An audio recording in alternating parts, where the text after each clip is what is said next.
Assalamualaikum warahmatullahi wabarakatuh. Innal hamdalillah nahmaduhu wa nasta'inuhu wa nastaghfiruhu wa natubu ilaih. Wa nusalli wa nusallimu ala sayyidina wa maulana Muhammad wa ala alihi wa ashabihi wa man tabi'ahum bi ihsanin ila yaumiddin. Allahumma arhamna bil Qur'an waj'alhu lana imaman wa nuran wa hudan wa rahmah. Allahumma zakirna minhu ma nusina wa alimna minhu ma jahilna warzuqna tilawatahu ana al-laili wa atrafan nahar waj'alhu lana hujjatan ya rabbal alamin. Wa bishrah li sadri wa yassir li amri wahlul 'uqdatam min lisani yafqahu qawli wa la haula wa la quwwata illa billahil azim. Tuan-tuan, puan-puan, datuk-datuk, Tan Sri, Puan Sri, datin-datin, tuan-tuan dan puan-puan yang dirahmati Allah Subhanahu wa taala. Alhamdulillah, pada pagi ini, pagi Khamis, kita menyambung lagi sesi tausiah, sesi tazkirah yang berkaitan dengan Al-Quran Al-Karim yang dipancarkan secara langsung di Kompleks Seni Islam Antarabangsa Selangor Shah Alam. InsyaAllah pada pagi ini saya akan membicarakan berkenaan dengan hak-hak Al-Quran, sambungan daripada minggu-minggu yang lepas. Pada pagi ini, haknya ialah berkenaan dengan hak at-tabligh. T, ingat T, T yang seterusnya ialah tabligh. Tabligh, kita biasa dengar jama'atut tabligh, jamaah tabligh. Tabligh ini maknanya menyampaikan, daripada balagha, yuballighu tabligh, maksudnya menyampaikan. Maknanya antara hak Al-Quran yang dinyatakan dalam Al-Quran sendiri ialah hak menyampaikan Al-Quran kepada orang lain. Dan juga kita mengajarkan Al-Quran kepada manusia, seluruh manusia. Dan mengajar ataupun bila kita menunaikan hak ini, kita dijanjikan dengan ganjaran yang besar, dengan pahala yang sangat-sangat banyak. Walaupun dia hanya mengajar sedikit sahaja. Maknanya walaupun sedikit, kita tak boleh katakan tu sedikit, sebab Quran ni suatu benda yang agung. Walaupun sedikit, dia mendapat ganjaran yang besar daripada Allah Subhanahu wa taala. Rasulullah SAW menggalakkan kita menyampaikan Al-Quran melalui satu hadis yang masyhur. Sabda Nabi SAW, atau kama qala, ballighu anni walau ayah. Hendaklah kamu sampaikan daripadaku walaupun satu ayat. Satu ayat. Dan juga Rasulullah SAW mendoakan orang yang melaksanakan hak ini, menyampaikan Al-Quran ini.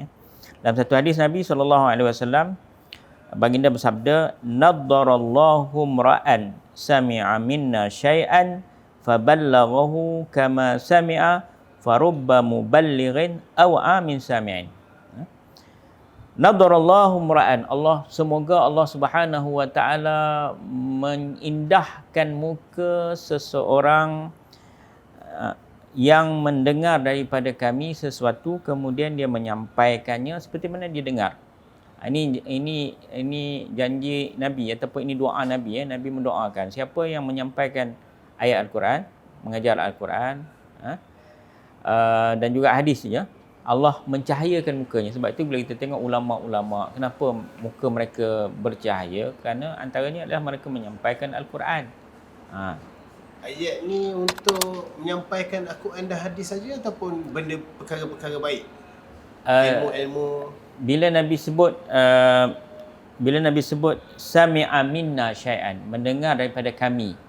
Kami ini maknanya daripada Nabi dan juga daripada para sahabat. Ramai. Ataupun juga bermaksud minna ini maknanya apa yang didatangkan kepada Nabi. Yang datang kepada Nabi daripada Al-Quran dan juga hadis. Hadis Nabi SAW.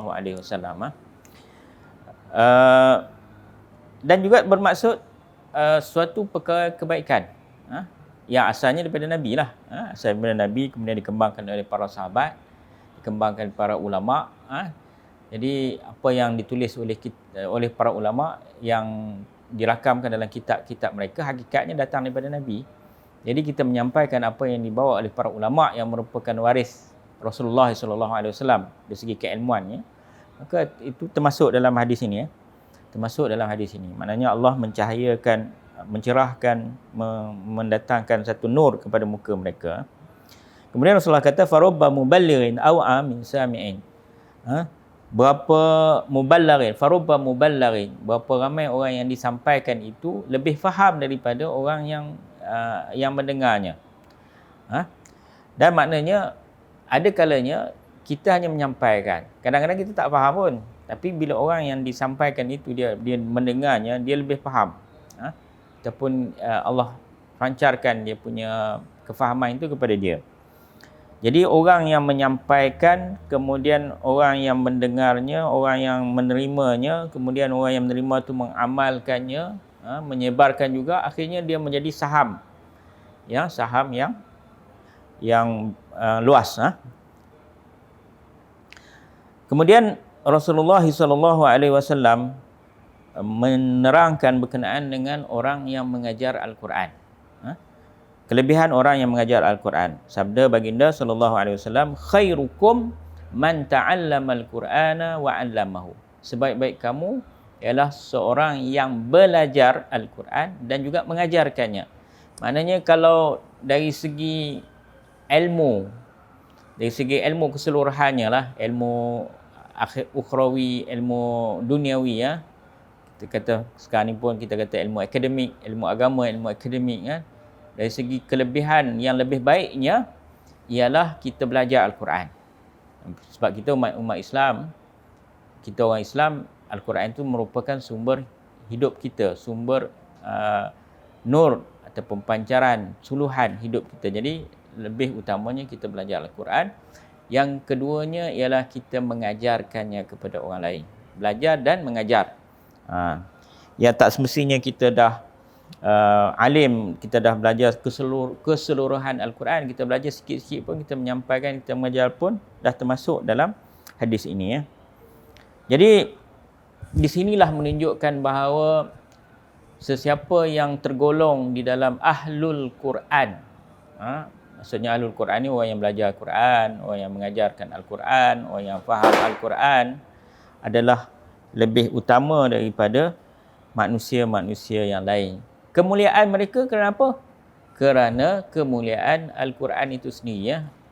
Kemuliaan Al-Quran, disebabkan Quran itu mulia, maka orang yang terlibat dengan Al-Quran, belajar, mengajarkannya, menyampaikan Al-Quran itu adalah disebabkan kemuliaan Al-Quran, dan darjat mereka juga tinggi di sisi Allah Subhanahu Wa Taala. Sebab apa? Sebab di dalam dada mereka ada Al-Quran. Dalam hati mereka ada Al-Quran. Apatah lagi kalau Al-Quran itu diamalkan, ditatbikkan. Dan orang yang terlibat dengan Al-Quran ni, belajar, mengajar, menyampaikan, dan juga apa-apa yang berkaitan dengan Al-Quran ni, sebenarnya itu adalah merupakan satu nikmat yang besar. Satu nikmat sebenarnya. Bukan satu kebetulan. Itu adalah merupakan kurniaan Allah Subhanahu Wa Taala. Sebab itu Nabi SAW pernah bersabda, dia kata kalau kita nak iri hati kepada orang lain, kita sebenarnya kita tak boleh hasad dengki, kita tak boleh iri hati ya. Tapi kalau kita nak iri hati terhadap orang yang belajar Al-Quran, tak ada masalah. Maksud iri hati ni bukanlah bunuh dia, kan? Tapi kita tengok kalau dia tu dah betul-betul belajar Al-Quran, kita pun berlumba, berusaha sama-sama ikut dia. Itu tak ada masalah. Sebab tu dalam hadis Nabi SAW, la hasada illa fisnataini. Tidak ada hasad dengki melainkan dalam aspek dua perkara. Yang pertama, rajulun atahu Allahul Qur'ana fa huwa yatluhu ana al-laili wa ana an-nahar. Seorang lelaki yang Allah Subhanahu Wa Taala mengurniakannya Al-Quran. Maksudnya dia diberi kesempatan untuk belajar Al-Quran, dan yang terlibat dengan Al-Quran, fahuwa yatluhu ana al-lail, dan dia membaca Al-Quran itu pada sepanjang malam dan juga sepanjang siang. Maknanya dia sentiasa membaca Al-Quran. Maknanya itu kelebihan. Maknanya orang itu ada kelebihan di sisi Allah Subhanahu Wa Taala. Maknanya kalau katakan kita kita lihat seorang kawan kita, seorang sahabat kita, dia sentiasa baca Al-Quran. Maka kita pun rasa takkan dia baca Quran, aku tak baca Quran. Itu maksudnya hasad di situ. Maknanya kita berusaha juga untuk menandingi dia. Kalau dia baca Quran hari ni 1 juzuk, aku nak baca 2 juzuk. Itu tak ada masalah. Hasad segi itu tidak ada masalah. Tapi kalau kita ilmu hitamkan dia, sihirkan dia sehingga dia tak boleh baca Quran, itu tak kenalah. Itu tak betul lah. Malah tu berdosa besar. Itu yang pertama. Yang keduanya, wa rajulun atahu Allahu malan fahuwa yunfiquhu ana al-laili wa atrafan nahar. Dan seorang lelaki yang Allah Subhanahu wa taala mengurniakannya harta. Maksudnya Allah bagikan dia kekayaan. Fahuwa, tetapi harta itu bukan dipegang, bukan disimpan, tapi fahuwa yunfiquhu. Dan lalu dia menginfakkannya, mendermakannya, mensedekahkannya, menggunakan harta itu untuk membantu orang Islam, untuk melakukan kerja-kerja amal. Ana al-laili, sepanjang malam dan juga sepanjang siang. Itu juga kelebihan. Maknanya kalau kita nak hasad dengki dengan orang macam ni pun tak ada masalah. Tapi maksudnya ialah apa? Kita juga berusaha mencari harta dan kita gunakan harta itu untuk membantu, untuk menderma, untuk menginfak, dan juga untuk kita wakafkan di jalan Allah Subhanahu wa ta'ala. Itu adalah hak tabligh. Jadi menyampaikan Al-Quran dalam konteks kita pada hari ini, dalam banyak bentuk kita boleh sampaikan. Kalau dengan aplikasi-aplikasi yang ada, media sosial sekarang ni, orang kata medsos, media sosial, ada Facebooknya, ada WhatsAppnya, ada Instagramnya, kan.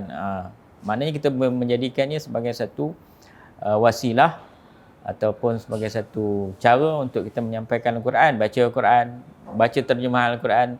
Hari-hari 1 ayat, 2 ayat, itu pun sudah maknanya termasuk dalam menyampaikan Al-Quran. Itu juga kita membantu menyebarkan Al-Quran yang dicetak, macam kita yang selalu itu mencetak Al-Quran, maka kita membantu untuk menyebarkan Al-Quran itu walaupun dengan infak. Ustaz, kalau saya bantu dengan saya mewakaf Al-Quran kepada orang-orang yang memerlukan, adakah itu saya mendapat manfaat menyebarkan Al-Quran? Ya, itu termasuk dalam menyebarkan Al-Quran, manfaat Al-Quran juga, dan juga termasuk dalam kita kata jariah. Bila sebut sedekah jariah itu ialah apa? Sedekah yang pahalanya sentiasa mengalir. Dan para ulama mengatakan itu adalah wakaf. Wakaf maksudnya bila seorang itu dia ada tanah, dimewakafkan tanah itu untuk manfaat orang Islam, dibina masjid, dibina sekolah, dibina pusat dewan masyarakat sebagainya. Selama mana dimanfaatkan, maka selama itulah dia mendapat sedekatun jariah. Maknanya pahala jariah yang berpanjangan sehinggalah dia mati pun. Jadi kita juga melancarkan wakaf Al-Quran tu, tujuan tu maknanya bila tuan-tuan dan puan-puan menginfakkan duit dalam program wakaf Quran ni, wakaf Al-Quran, artinya duit itu kita tukar kepada nilai mushaf, dan mushaf itu kita agihkan, kita hantar ke pusat-pusat pendidikan, pusat tahfiz di seluruh Malaysia, mu'alaf-mu'alaf yang memerlukan Al-Quran. Sebenarnya masyarakat di Malaysia ini, walaupun kita nampak Malaysia ni antara negara yang negara yang membangun lah kalau nak bandingkan dengan setengah-setengah negara lain di sebelah Afrika sebagainya, tapi banyak lagi orang yang memerlukan Al-Quran, yang tak mampu nak beli Al-Quran, ataupun dia memerlukan Al-Quran, dia perlu Al-Quran, anak dia perlukan Al-Quran, isteri dia perlukan Al-Quran, dalam rumah tu dia perlukan berapa Al-Quran. Ada kalanya ada di kalangan mereka yang hanya mampu beli satu naskah Quran saja. Sebab nak beli Quran pun RM40, RM50 sekarang ni, keadaan ekonomi pun yang agak merudum. Jadi maknanya kalaulah mereka ini dapat dibantu dengan senaskah Al-Quran atau beberapa naskah Al-Quran, sebagai kita sedekah kepada mereka, bila mereka membacanya, dia akan menjadi sadaqatun jariyatun selama mana Al-Quran itu dimanfaatkan. Jadi dengan nilai wang ataupun nilai dana yang tuan-tuan salurkan dalam program wakaf Al-Quran ini, sebenarnya itu adalah termasuk dalam menyampaikan Al-Quran. Saham tuan-tuan dan puan-puan, dengan kalaulah dengan keikhlasan yang tuan-tuan berikan itu, insya-Allah semuanya akan menjadi sedekah jariah kepada tuan-tuan. Bila mana Al-Quran itu dimanfaatkan, maka Al-Quran pahalanya juga sampai kepada tuan-tuan. Sebenarnya bila kita menginfakkan ataupun mewakafkan Al-Quran ni, kita sebenarnya kalau dalam hadis Nabi yang disebut ada 3 perkara yang mana dia akan menjadi pahalanya berpanjangan. Satu, sadaqatun jariyatun, makna sedekah jariah. Yang keduanya, ilmun yuntafa'u bi, ilmu yang dimanfaatkan. Al-Quran sebenarnya ada 2 lah. Sedekah maknanya sebagai wakaf, dan juga ilmu, selama mana ilmu itu dimanfaatkan bila orang baca Al-Quran, membaca terjemahan Al-Quran, memahami Al-Quran dan kemudian dia amalkan, maknanya ilmu itu dimanfaatkan, maka dia mendapat 2 lah dalam hadis ini. Itu untungnya kita terlibat ataupun dalam penyertaan kita wakaf Al-Quran ini bersama dengan Yayasan Restu. Jadi marilah sama-sama bersama dengan Yayasan Restu untuk meneruskan wakaf Al-Quran, untuk meneruskan penyebaran Al-Quran ini, insya-Allah. Saya rasa cukup setakat ini. Aku qauli hadza, astaghfirullah li wa lakum wa lisairil muslimin wal muslimat wal mu'minin wal mu'minat bi rahmatika ya arhamar rahimin. Wassalamualaikum warahmatullahi wabarakatuh. Dan selepas ini kita bersama dengan Ustaz Zul untuk sesi Mushaf Nasakh.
Hai, Assalamualaikum warahmatullahi wabarakatuh. Bismillahirrahmanirrahim. Alhamdulillahirrabbilalamin. Wassalatu wassalamu ala asyrafil anbiya'i wal mursalin wa ala alihi wa sahbihi ajma'in. Qala rabbi shrah li sadri wa yassir li amri wahlul 'uqdatam min lisani yafqahu qawli. Rabbi zidni ilma wa zukni fahma. Rabbi yassir wa la tu'assir wa rabbi tamim bi khair, amma ba'du. Terlebih dahulu terima kasih kepada Ustaz Fadli di atas pencerahan ataupun kuliah dia sebentar tadi. InsyaAllah pada sesi yang seterusnya kali ini kita akan menyambung lagi surah Yasin. Mudah-mudahan banyak manfaat, banyak kesan ataupun banyak benda-benda baru yang kita dapat ceburi, insya-Allah. Okey, macam biasa kepada penonton-penonton di sana yang ada Quran Mushaf Nasakh ni, boleh tengok kita sambung surah Yasin pada ayat yang ke-11. Macam biasa, saya suka kita baca dulu dan kalau boleh kita baca terjemahan dan baru kita menyalin. Boleh Rumit? Mami boleh? Okey. Ali boleh Ali? Boleh. Okey. Bismillahirrahmanirrahim. A'udzubillahi minasyaitonirrajim. Bismillahirrahmanirrahim. Ayat 11 Innama tunziru manittaba'a zikra wa khasyiyar rahmana bil ghaib fabashshirhu bimaghfiratin wa ajrin karim. Okey, maksud dia sesungguhnya peringatan yang berkesan dan mendatangkan faedah hanyalah yang engkau berikan kepada orang yang sedia menurut ajaran Al-Quran serta dia takut melanggar perintah Allah, yakni Ar-Rahman, semasa dia tidak dilihat dia tidak dilihat orang dan semasa dia tidak melihat azab Tuhan. Oleh itu sampaikanlah kepadanya berita yang mengembirakan dengan keampunan dan juga pahala yang mulia. Okey, kalau kita tengok dekat saya ni, saya menggunakan Quran keluaran terbaru Yasar Restu. Saya rasa dah dekat pasaran belum Boleh dapat. Boleh dah, asalnya dah buka pre-order. Ni Al-Quran kita yang sedia maklum sebelum ni yang diviralkan, yang sangat-sangat laris. Kita keluarkan saiz yang lebih kecil, iaitu saya apa ni? Ni saya apa? A5. Ni saiz dia A5. Lebih mudah nak dibaca, boleh bawa ke mana-mana. Walaupun dia saiz kita kecilkan, tapi tulisan dia masih jelas dan mudah dibaca. Boleh tengok. Okey. Saya suka menggunakan Quran Mufid ni sebab bila kita baca ayat, kita baca terjemahan, kita tahu tajuk ataupun ayat yang kita baca tu tajuk dia dekat mana, menceritakan tentang apa. Okey. Contohnya ayat 11 yang kita nak menyalin kejap lagi. Ayat ni menceritakan tentang peringatan kepada orang yang berguna, yang takut kepada Allah Subhanahu Wa Taala. So ayat, bila kita nak tulis kita nak salin Al-Quran, kalau kita tahu, kita faham maksud dia, kita lebih menalin ataupun lebih menulis dengan lebih menghayati dengan kita memahami maksud dia. Sebab ayat yang kita nak salin ni, innama tunziru man ittaba'az zikra ni, ayat yang memberi peringatan kepada orang yang takut kepada Allah. So macam-macam lah peringatan kepada tentang peringatan kepada kita tentang azab kubur, peringatan kepada kita tentang benda-benda yang kita tak tahu. Kita tak tahu. Dan juga ayat ni juga disuruh kita menyampaikan kepada Allah sampaikan kepada kita tentang berita yang gembira, iaitu tentang keampunan dia dan juga pahala dia yang sangat mulia. Tu sedikit sebanyak saya rasa Ustaz Fadli dah pun menerangkan lebih mendalam tentang ni. Saya cuma bacakan balik sebab saya sendiri bila baca Quran Mufid ni memang sonok. Saya tunjuk dekat sini, nampak ni ayat yang kita baca, ayat 11, ada terjemahan dia dekat sini. Lepas tu dia di terjemahan ni ada tajuk yang kita sedang baca, dan kalau kita nak tahu lebih lanjut lagi tajuk yang kita baca ni, dia ada makna kalimat. Ayat yang kita baca tadi ada asbab nuzul. Kenapa Al-Quran ini diturunkan, ada hadis menceritakan tentang asbab nuzul, dan juga ada pengenalan surah yang kita baca ni, detail. Ya Allah, masya-Allah tabarakallah, detail tentang apa yang kita baca. Sebab tu kebanyakannya Al-Quran Mufid keluaran yang kita cetak yang baru ni, yang keluaran Yasar Restu ni, memang banyak dijadikan rujukan untuk orang yang belajar, untuk lebih memahami tentang pembelajaran Al-Quran. Okey, baik. Sebelum kita nak menyalin, minggu lepas kita dah sentuh isu apa, ketagihan digital. Okey, ketagihan digital. Okey, untuk sesi kali ni saya nak bagi sikit beberapa tip macam mana kita nak mengurangkan ketagihan digital. Saya rasa sekarang ni bukannya kita Restu je, macam NGO kita dah pun dengar di radio, di TV, macam-macam nak mengawal ketagihan digital ni, nak mengembalikan balik budaya menyalin, budaya menulis. Sebab kita tahu, saya sendiri pun sekarang ni kalau pergi dengar kuliah, pergi apa pun, kita dah tak bawa dah buku nota, kita hanya bawa phone. Memanglah kita salin pakai phone. Kalau phone yang not ada pen, kita salin, tapi kejap je salin, nanti kita dah buka benda lain. Bila dah buka benda lain, maklumlah, itu masalah dia. Tapi kalau kita masih membudayakan balik, kita bawa nota, kita menulis, kita dengar apa yang guru cakap, apa yang guru sampaikan, dia lebih dekat, lebih mendalam. So kita sama-sama membudayakan balik, menyalin. Tujuan kita memperkenalkan kursus menyalin Al-Quran ni adalah tak lain tak bukan selain kita nakkan barakah, nakkan mukjizat, nakkan Al-Quran ni dekat dengan kita juga nak membudayakan balik menyalin nota. Kita tengok sekarang ni, saya kalau balik kampung, saya tengok orang tua di kampung bila dengar kuliah di masjid apa semua, masih lagi dia orang menyalin. So walaupun orang cakap, kalau kita tengok dari segi umur mereka dengan tahap nak tulis tu dengan kudrat nak menulis tu dengan terketa-keta ataupun dengan dia punya pandangan mata pun dah tak apa ni, tapi dia masih lagi menyalin. Sebab bukan dia menyalin tu dia tak hafal, tapi dia menyalin tu supaya bila kita salin tu dia lain. So saya rasa boleh cuba, boleh menyalin. Saya ada beberapa tip macam mana kalau kita nak membudayakan menyalin ni di rumah dengan keluarga kita, kita boleh guna sikit sebanyak. Tip yang saya bagi ni supaya kita lebih masing-masing kita menyalin. Sebab ramai kita tengok suasana di rumah pun tak macam dulu riuh hendah. Sebab sekarang ni di rumah pun masing-masing dengan gadget, masing-masing kalau yang dengan game tak payah cakap lah, dengan game ya kan. Kita kena kita tak boleh halang sebab benda digital, benda teknologi ni memang benda yang baik enggak, sebab sekarang ni kelas pun dah semua online pun semua perlu gadget, cumanya kita nak mengawal. Okey, saya ada beberapa tip macam mana kita nak mengawal ketagihan digital ni, kita nak mengembalikan balik menyalin. Antara tip yang pertama macam mana kita nak kawal ialah kita yang mulakan menyalin tu. Contoh, kalau kita kat rumah, bila kita nak menulis, kita nak melukis, kita yang mulakan dulu dan kita panggil anak-anak kita. Contohnya kalau saya kat rumah, saya salin, saya menulis khat, saya suka panggil Mai. Tapi kadang-kadang bila anak kita datang tu dia akan kacau lah kita salin. Tak apa, biar aje. Bila kita tulis tu dia nak pen kita, dia nakkan kertas kita, dia nak salin, biar aje. Maknanya kita kena mulakan dulu membudayakan menulis.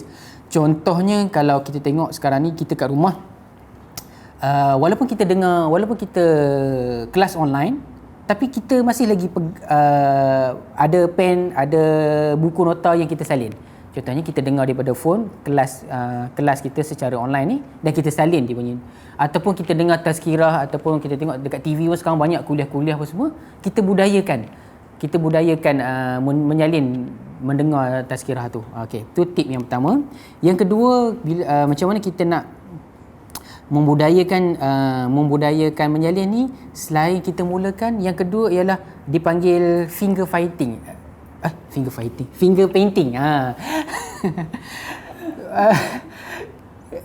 Maknanya sentuhan. Biarlah dia salin. Contoh. Kadang-kadang biasanya kita salin, bila lepas salin tu biar dia pegang tulisan tu, dia merasa tulisan tu. Lagi bagus kalau kita pakai berus ke, kita pakai apa kan. Budak-budak ni kan dia suka conteng. Kita bagi satu kertas, kita suruh dia conteng dan dia pegang dia punya hasil dia tu, lukisan dia tu, supaya dia rasa dekat. Tu yang supaya dia lebih jatuh cinta ataupun minat untuk dia membudayakan balik menulis ni. Sebab zaman sekarang ni memang kalau kita tak ajar, kita tak didik, kita tak timbulkan suasana kat rumah, memang kita dah kurang menulis. Okey. Yang ketiga, kita nak membudayakan balik kita menulis ni, kita letakkan whiteboard kecil ataupun ada easel dekat rumah. So ada easel, ada whiteboard. Biasanya biar kita menulis dekat whiteboard tu. Contohnya kita nak ajar anak-anak kita ngaji kan. Kita bawa Quran, kita ajar, kita sediakan whiteboard. Okey, tulis huruf alif, kita tulis dekat whiteboard, dia ikut. Kalau dia nak tulis dekat whiteboard sekali pun tak apa. Itu antara tip macam mana kita nak membudayakan menulis. Okey, yang keempat ni biasanya budak-budak ni kalau kita bagi pensel banyak-banyak ni, dia akan conteng. Tapi kita kawal dia. Contohnya, okey, kita nak suruh anak kita tulis huruf alif, kita bagi dulu pensel warna hitam, tulis. Lepas tu warna merah, lepas tu warna ni, dan dia ingat huruf-huruf tu. Tu antara benda-benda yang lebih, bila dia tulis tu hasil dia tu nanti dia akan nampak warna yang menarik, dia lebih minat. Maknanya kita yang kawal dia. Kita yang kawal dia, kita yang, dan maknanya macam mana nak cakap,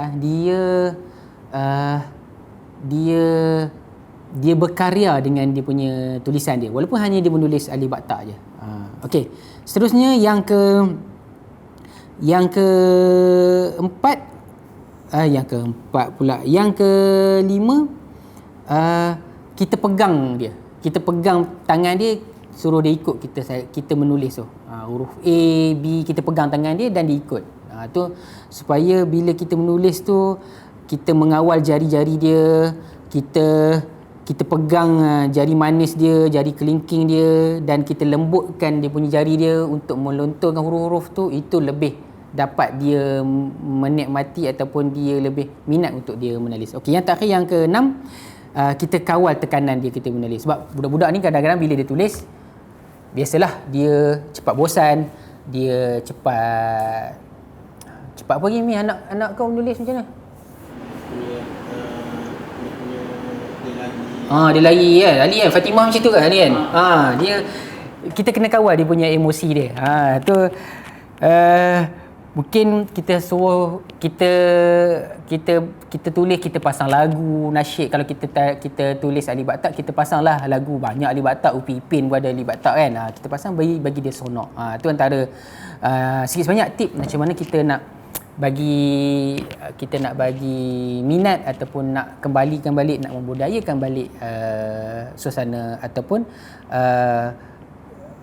minat yang mendalam dalam menyalin ni, sebab sangat-sangat penting penyalinan ni. Okey, insyaAllah kita akan tulis. Boleh tengok, kita tengok ayat yang ke-11 surah Yasin, yang menceritakan tentang orang peringatan kepada orang yang takut kepada Allah, berita gembira kepada mereka, adanya keampunan, pintu taubat sentiasa terbuka, dan pahala dan ganjaran yang besar kepada orang-orang yang beriman. Itu surah ataupun ayat yang kita nak salin hari ini. Ayat yang menarik, dan kita tulis dia dalam suasana yang seronok, yang kita faham di maksud ni. Macam contoh macam hari tu Muhaimin sebut minggu lepas, seolah-olah macam kita menulis ayat cinta lah. Kita cintakan Nabi, kita cintakan Tuhan kita Allah SWT. So kita menulis surat cinta kepada mereka, kepada yang kita cintai itu. Okey, insya-Allah. Bismillahirrahmanirrahim.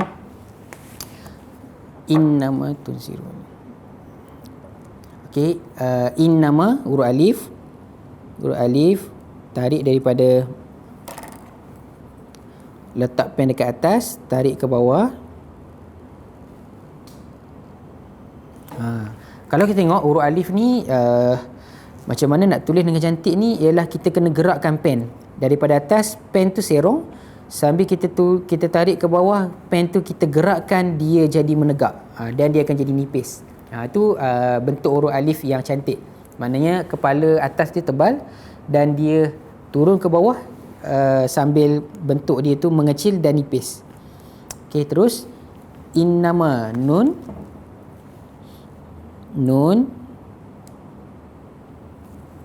bersambung dengan mim. Okey, ni cara buat mim bersambung.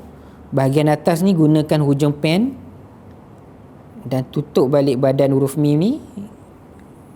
Huruf mim sebenarnya bentuk dia hampir-hampir macam bentuk tiga segi bentuk dia. Okey, terus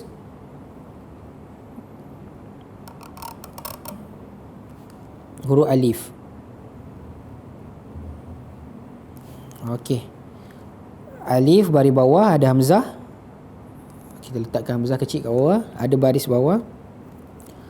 Nun ada syaddah.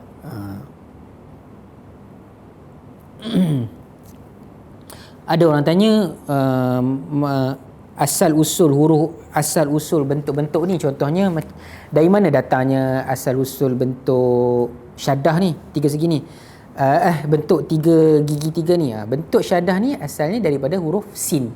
So gigi sin tiga tu dibuang, dia punya badan dia tu dijadikan huruf, dijadikan tanda syaddah.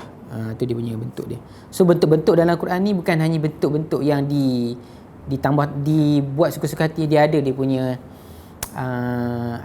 asal dia.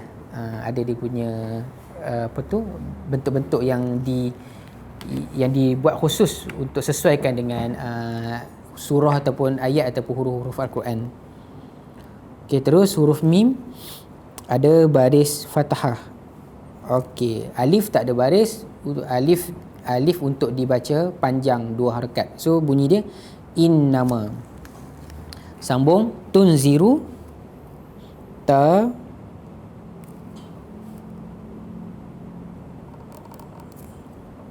nun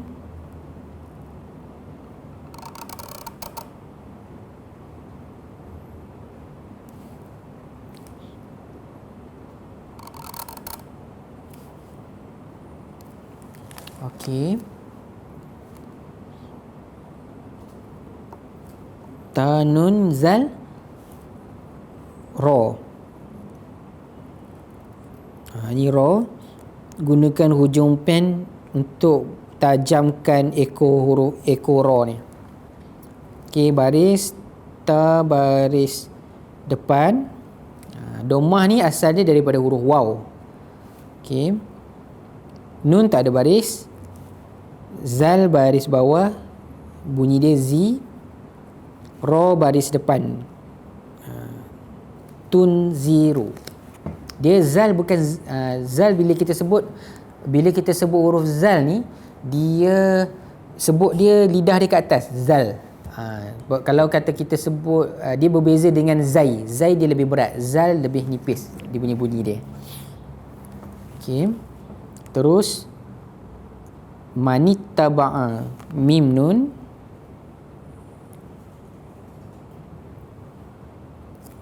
ni huruf mim depan, sambung huruf nun.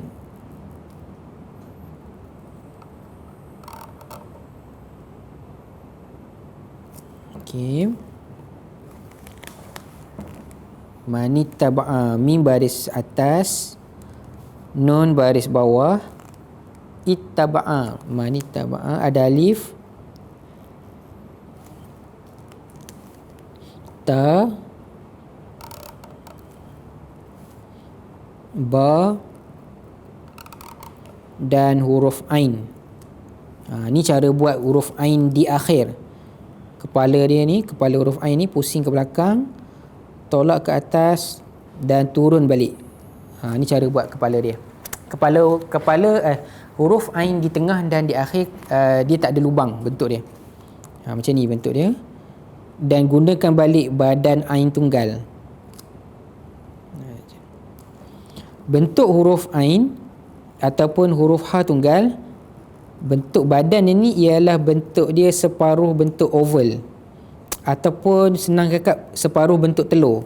Kalau kita kalau kita lukis telur tu, kita potong separuh. Inilah bentuk huruf ain dan juga huruf ha. Okey. Lepas tu baris dia alif ada tanda wasal. Tanda wasal ni dia tak berbunyi. Ta ada syaddah, ada sabdu, ada baris atas. Ba baris atas, ain pun baris atas. So bunyi dia manittaba'a. Okey, terus az-zikra. Alif,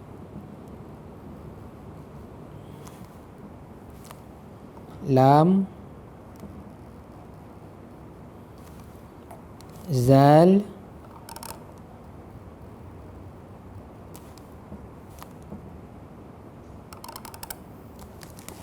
kaf, az-zikra, kaf,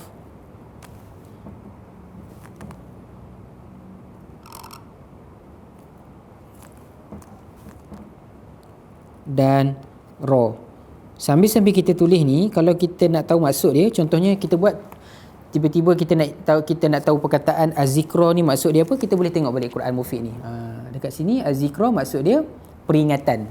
Kan Allah bagi peringatan. Az-zikra ni peringatan dah, ataupun zikir. Zikir tu maknanya kita macam kita sebut zikir, kita duk zikir. Zikir tu maksudnya kita nak mengingati Allah SWT ataupun kita nak mengingati Nabi kita. Tu maksud dia az-zikra. Okey. Alif tanda wasal, lam tak ada baris, zal ada sabdu baris bawah, kaf baris mati, dan ra baris atas. Okey, terus wa khasyiya. Waw,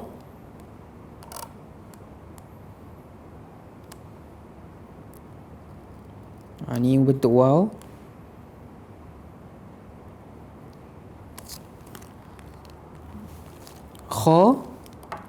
Kha bentuk dia, kha, jim dan ha bentuk dia sama. Yang membezakan bentuk kha, jim, ha ni ialah titik sahaja. Sebab tu titik sangat penting dalam Quran. Shin. Okey, shin ada 3 gigi. Ni gigi yang Kalau mula-mula satu jenis tu je kan? Apa? Kau kalau mula-mula ayat sejenis tu je kan? Dia kha, jim dengan ha ni dia bila dia di depan, dia ada dia bentuk dia diambil daripada bentuk kha tunggal tu. Dia buang badan, dia pakai kepala dia balik. So bentuk kha, jim, ha ni bila dia di depan, bila dia di tengah dan dia di akhir, dia menggunakan balik kepala dia saja. Badan dia dibuang. Macam kepala sama je. Okey. Terus huruf shin. Shin pun sama Min. Shin pun kalau dia bersambung, dia di depan, dia bersambung, dia di tengah, dia menggunakan kepala dia saja, badan dia dibuang. So shin ada 3 gigi. Gigi yang pertama, gigi yang kedua, ni gigi yang ketiga. Okey. Dan huruf ya. Wa khasyiya.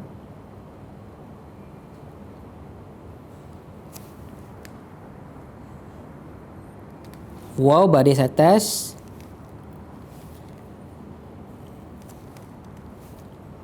Shin baris bawah. Ya ada baris. Dalam Al-Quran, Rasam Osmani, Malik Fahad ni, ya di akhir dia tak ada titik. Sebab tu kalau kita tengok macam perkataan wa khasyiya ni, dia tak ada titik, dia ada baris saja. Sebab tu kalau tengok dalam Quran, ya yang di akhir memang tak diletakkan titik untuk dalam kalau kita tengok Rasam Osmani lah. Rasam Osmani. Ya. Semua tempat tak ada titik. Macam sebelum ni kita buat ayat inna ja'alna fi a'naqihim aghlalan fahiya kan? Fi betul tak? Fi tak ada titik. Fahiya, ya pun tak ada titik. Ya, dia bunyi dia tak ada titik. Ya yang di akhir memang tak ada titik dalam Quran. Okey. Dia yang tak ada titik ni Min, yang di akhir sahaja. Sebab yang di akhir, Min zoom balik ni huruf ya ni. Ya yang di akhir dia tak ada titik sebab dia menggunakan balik bentuk keseluruhan huruf ya. Ya tunggal tu. Kalau dia di depan ataupun dia di tengah, dia kena letak titik sebab dia ada 5 huruf yang sama. Kalau yang di depan, yang di tengah, ba, ta, sa, nun dan ya. 5 huruf yang sama. 5 huruf ni kalau dia di depan, dia bersambung dengan dia di tengah, bentuk dia sama. Yang membezakan dia ialah titik sahaja. Dia di akhir. Okey. Boleh ni sambung? Ambil masa sikit tak apa Ayat-ayat sebelah ni panjang sikit. Okey, terus wa khasyar rahman. Ar-Rahman.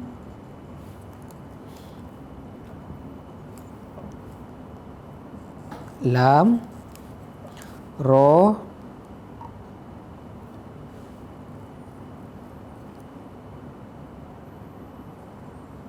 Rahman,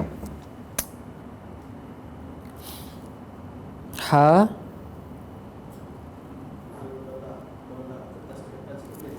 ni okey. Alright. Rahman, Ha, Mim dan Nun. Semua orang tahu kan maksud Ar-Rahman ni apa? Sebab kita duk baca Bismillahirrahman, iaitu dengan nama Allah yang maha pemurah. Ar-Rahim baru yang mengasihi. Dengan nama Allah yang maha pemurah dan maha pengasih, lagi maha pengasih. Ar-Rahman nama Allah yang maha pemurah. penyayang, Ar-Rahim, Ar-Rahman. So kalau orang yang nama dia Abdul Rahman, maknanya dia hamba Allah yang maha pemurah. Ar-Rahman, baris. Mim ada tanda mat 2 harakat. So dibaca panjang 2 harakat. Ar-Rahman. Lepas tu bila baca ayat ni dia kena baca panjang 2 harakat. Wa khasyar rahmana bil ghaib. Dia punya cara baca dia. Okey. Terus bil ghaib.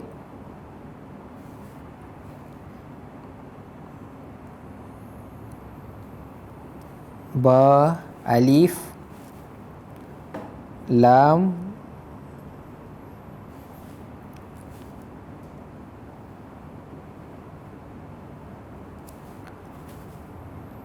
ghain. Ni huruf ghain. Ya. Ni ya yang di tengah. Cuba ya yang di tengah sama je bentuk dia macam huruf ba, ta, sa dan nun. Dan huruf ba. Kebanyakannya huruf yang di akhir dia menggunakan balik huruf tunggal dia. Huruf tunggal bentuk tu. Macam ba, ya digunakan balik, nun digunakan balik. Memang macam tu dalam tulisan tulisan Al-Quran ni. Baris dia. Ba baris bawah. Alif tanda wasal, ada sod kecil. Lam baris mati. Ghain baris atas. Ya baris mati. Ba baris bawah. Okey. Dalam ayat ni dia ada tanda sili. Sili ni dia boleh berhenti kalau kita baca. Setengah kalau kita baca, kita boleh berhenti dekat bahagian bil ghaib ni. Sebab dia ada tanda sili ni. Dia berhenti dan dia tak perlu ulang balik. Kalau kita baca dekat kalau kita baca Quran, kita berhenti dekat tempat yang tak ada tanda sili ataupun tanda jim ni, kita lebih afdal kita ulang balik ayat sebelum tu. Contohnya kalau kita baca innama tunziru manittaba'a zikra. Sebab ni tak ada tanda. Bila kita nak sambung, kita baca balik sikit kat depan. Manittaba'a zikra wa khasyiyar rahmana bil ghaib. Sebab tu sekarang ni dah banyak ada di pasaran Al-Quran yang dibuat untuk macam mana cara nak berhenti dan nak mulakan, iaitu Al-Quran wakaf ibtidak. Ya, betul. Aku tahu maksud. So Al-Quran yang keluaran yang baru ni pun kalau tak silap ada dia punya tanda-tanda ni semua.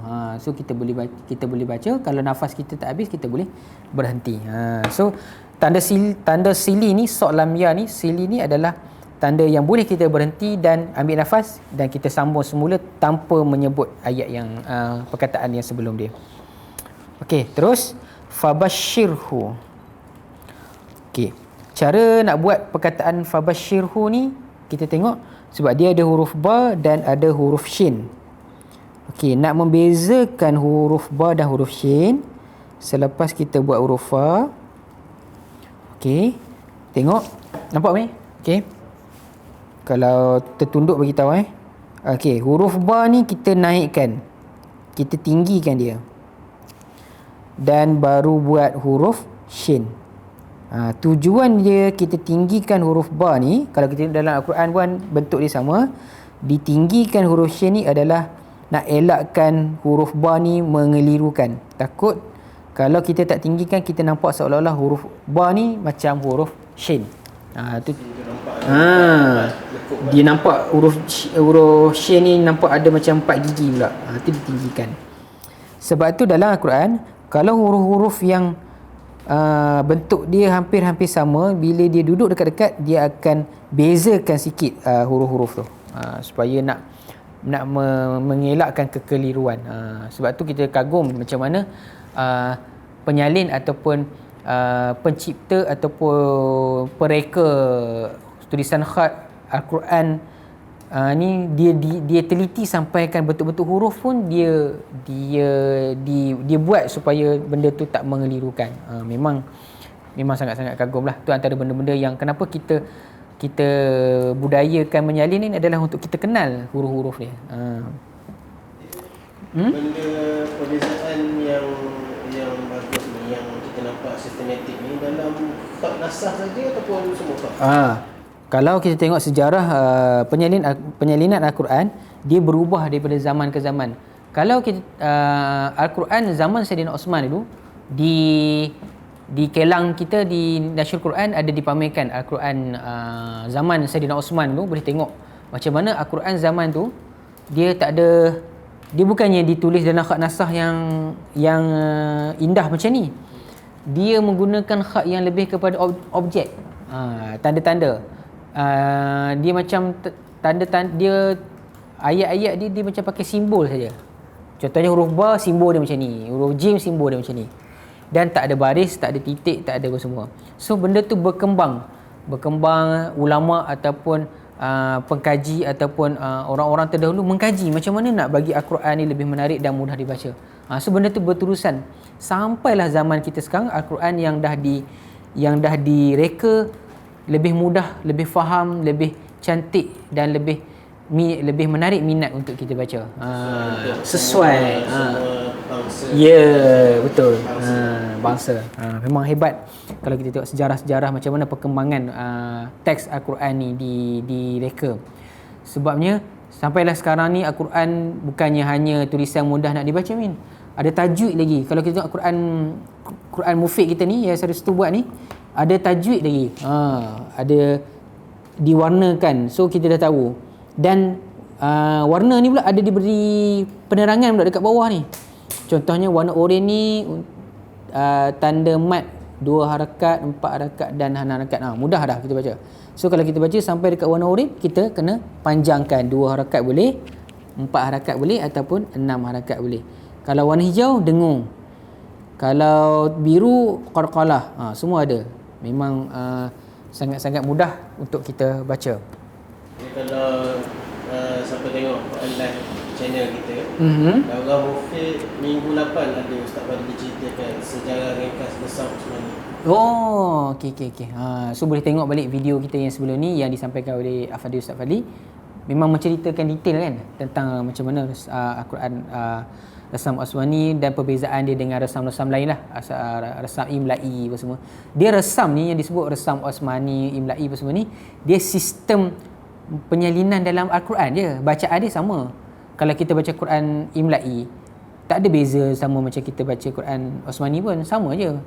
Yasin tetap baca dia macam tu. Al-Quran Imla'i pun tetap baca dia macam tu. Cuma dia punya sistem bentuk dia je, sistem ejaan dia, sistem penulisan dia saja. Okay, Min, ada masa lagi boleh teruskan? Okay, kita tengok sikit lagi. Okey, ni yang saya sebut tadi. Huruf ba ditinggikan supaya nak mengelakkan kekeliruan perbezaan antara huruf ba dan juga huruf shin. Shin ada syaddah ke atas, baris bawah, ra baris mati, ha baris depan. Okey, sikit lagi. Bimaghfiratin. Okey, bimaghfiratin. Saya menggunakan ba yang macam ni. Dia uniknya huruf-huruf bersambung ni, huruf-huruf dalam Quran ni bentuk dia macam-macam. Ni pun salah satu bentuk huruf ba dengan mim. Dalam Al-Quran jarang digunakan bentuk ni sebab dia agak mengelirukan. Nampak dia macam huruf ain. Kan ni kan, tengok kan, nampak dia macam kepala ain. So sebenarnya ni huruf ba dan huruf mim. Saja saya buat bentuk-bentuk ni supaya nak beritahu bentuk-bentuk dalam Al-Quran ni sebenarnya diperbagaikan, macam-macam bentuk yang dah diperbagaikan dalam Al-Quran. Okey. Bi maghfiratin, mim, ghin, fa. Huruf ra pun ada juga bentuk yang macam ni. Macam ni. So fabashirhu tadi saya pakai bentuk ni. Bimaghfiratin ni bentuk ni. Tapi dia tetap huruf ra. Okey, baris ba baris bawah, mim baris atas. Dia bentuk ni pun jarang digunakan kerana baris dia pun bertindih. So nampak takut mengelirukan baris dia. Takut ya. Nampak macam ba ni pula baris atas kan. Cuma kalau bentuk-bentuk macam ni, kalau kita dah faham bentuk-bentuk Al-Quran, kita dah faham huruf-huruf dia, insya-Allah kita tak ada masalah untuk kita baca walaupun bentuk dia macam ni. Ghin baris mati, fa baris bawah, ra baris atas, ta baris tanwin, kasratain, baris bawah. Okey, sikit lagi, wa ajrin karim. Waw,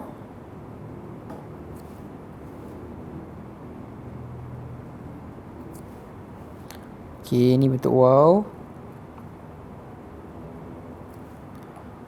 Alif, jim,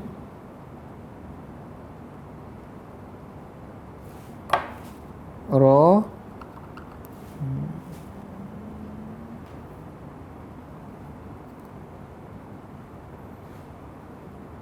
okey.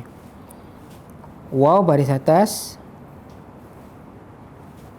Alif ada hamzah, hamzah kotak, dan ada baris. Hamzah kotak ni kita kena baca dia. Jim baris mati, ra baris kasratain, dua kasrah. Seterusnya perkataan terakhir dalam ayat 11 ni ialah karim, ajrin karim. Karim bermaksud, tadi kita baca, karim bermaksud yang mulia, pahala yang mulia. Kaf,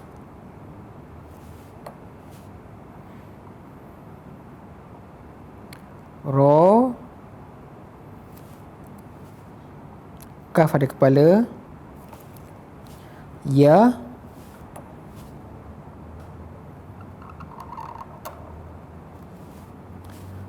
mim. Saya menggunakan mim ni.